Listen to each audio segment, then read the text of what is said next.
Today we're pulling up on Krekels Custard, Wood Street location in Decatur. Krekels was originally opened by William Krekel in 1949 in Decatur, Illinois. Starting with a hamburger stand on El Dorado Street, he moved to the Wood Street location in the 1950s. This location is now owned by his daughter Kimberly Patient and her husband Brad, and managed by his granddaughter Pam Edwards and her husband Jason. Krekels now boasts 8 locations spread throughout 5 different cities. Known for Krekel smash burgers, fries, handmade shakes, and custard, this place is an absolute staple in Central Illinois. This location is open Monday through Saturday, 10:30 a.m. to 8 p.m. Enough yapping, let's get to snacking. First up, we're going to start with their fries. Although these were pretty basic fries, they did have salt on them and a little crunch.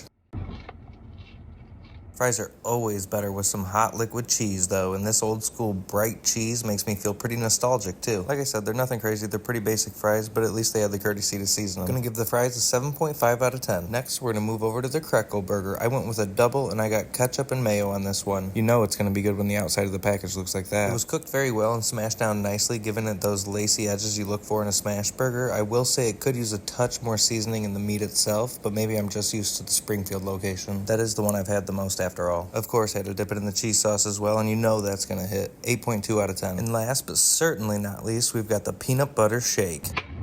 This was a very solid shake with a good consistency and a delicious peanut butter flavor, just the right amount of thickness, if you know what I'm saying. 8.5 out of 10. If you're in the area, stop in and check them out, especially if you've never had Krekels before. It's a solid stop and a must-try in Illinois. All this food costs $13, which is very reasonable in my opinion. Overall, I'd give them an 8.3 out of 10. Let me know which location's your favorite in the comments. Follow along to see what Goose is grazing on next. Peace!